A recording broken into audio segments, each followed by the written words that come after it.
Jumpa lagi dengan kami di channel bibitbuahku.com.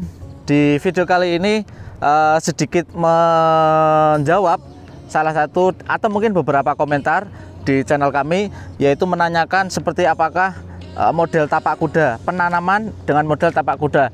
Karena ada juga yang mungkin bingung, bahwa ada juga yang tanya apakah tapak kuda itu bisa dilakukan di lokasi yang datar.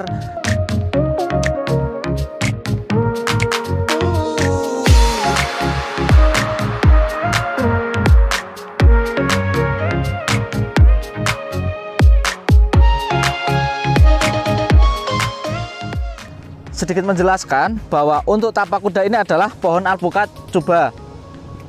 Ini dari top walking, hasil dari sambungan kurang lebih baru 7 bulan. Dan di video sebelumnya kita sempat menjelaskan tentang mulsa organik. Dan ini salah satu dari mulsa organik atau mulsa hidup, yaitu ini tanaman ubi rambat. Untuk model tapak kuda yaitu seperti ini. Jadi di lokasi yang miring, karena kita tidak buatkan terasi ring, akhirnya kita buatkan satu titik tanam yang kemudian di sekitarnya itu kita ratakan. Akhirnya model tersebut sering disebut dengan model tapak kuda, istilah untuk penanaman dengan tanpa terasi ring. Ini bentuknya.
Untuk lingkarnya biasanya relatif berbeda-beda. Pertama tergantung tanamannya, yang kedua tergantung usianya.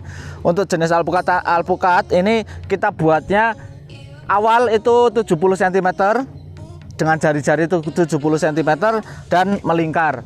Jika nanti semakin besar, maka tapak kudanya juga nanti kita buatkan semakin besar, karena nanti kita gunakan untuk pemberian pupuk. Keunggulan dari tapak kuda itu yang pertama jelas murah, karena kita untuk perkebunan alpukat terutama yang masih lahannya belum pernah diolah dan konturnya masih kontur alam, itu pertama kita tidak harus mengeluarkan biaya untuk membuat terasi ring. Itu keunggulan dari tapak kuda.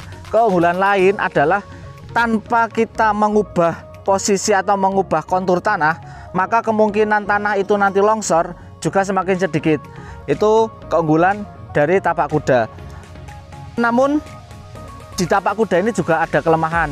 Yang pertama jelas akses untuk mobilisasi orang merawat itu lebih susah, karena terutama untuk lokasi yang miring, di lokasi titik tanam saja yang datar, maka untuk lalu lintas atau mobilitas perawat atau orang yang merawat pohon itu dia tetap harus melewati lokasi-lokasi yang miring.